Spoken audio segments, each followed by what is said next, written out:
বুঝলে বোনেরা, শ্বশুর বাড়িতে নাকি মাছে ভাতে বাঙালি হওয়াটা ভীষণ কঠিন ব্যাপার।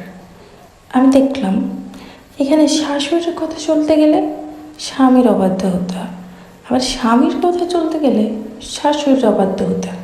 আমি বুঝলাম না ব্যাপারটা। এদিকে শ্বশুরকে মানতে গেলে ননদ বাচ্চা, আবার ননদকে মানতে গেলে শ্বশুর বাচ্চা। মহা বিপদ না বলো তো? তা দেখো, শ্বশুর বাড়িতে কেন জানি মাছে ভাতে বাঙালিটাই করতে পারছিলাম না। তো কীভাবে মাছে ভাতে বাঙালি হওয়া যায় শ্বশুরবাড়িতে একদম সবাইকে ম্যানেজ করে নিয়ে, সেটার একটা বুদ্ধি দেবে।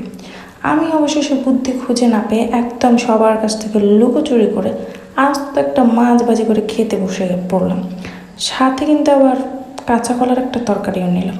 সবসময় কি আর মাছ মাংস ভালো লাগে?